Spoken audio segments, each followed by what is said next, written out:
నా పేరు నాగలత్తమ్మ. నడవలేక వచ్చినాను. రాకేష్ సార్ దగ్గర చేసినాక బాగానే సక్రంగా కాలు నడుస్తున్నాను. బాగానే ఉంది, హ్యాపీగానే ఉంది, అన్ని బాగానే ఉన్నాయి. పేషెంట్ నాగలక్ష్మమ్మ గారు నంద్యాల డిస్టిక్ పార్నపల్లి నుంచి వచ్చారు. ఆపరేషన్ చేసేసి 2 కాళ్ళు బాగా నడవలేకపోతుంటే ఇక్కడ 1 మంత్ అయింది ఆపరేషన్ చేసి.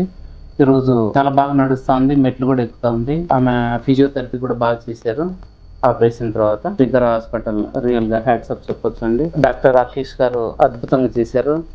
ఈరోజు నడుస్తుందంటే డాక్టర్ గారి సలహాతో ఈరోజు వీళ్ళు ఇట్లా ఉన్నారు. Okay, so we are hats off to doctor Rakesh garu. పాపం 2 కాళ్ళు నడవలేకపోతున్నట్టు ఆ పరిస్థితులు వచ్చారు. ఈరోజు 2 కాళ్ళతో ఫ్రీగా నడుస్తున్నారు. మొక్కల చెప్పల మార్పిడి వల్ల ఈరోజు చాలా బాగా నడుస్తుంది. ఇంకోటి ఆపరేషన్ తర్వాత బెడ్ రెస్ట్ కానీ ఫిజియోథెరపీ కానీ చాలా బాగా చేశారు. అందుకోసం అనేసి ఈరోజు చాలా బాగా నడుస్తుంది.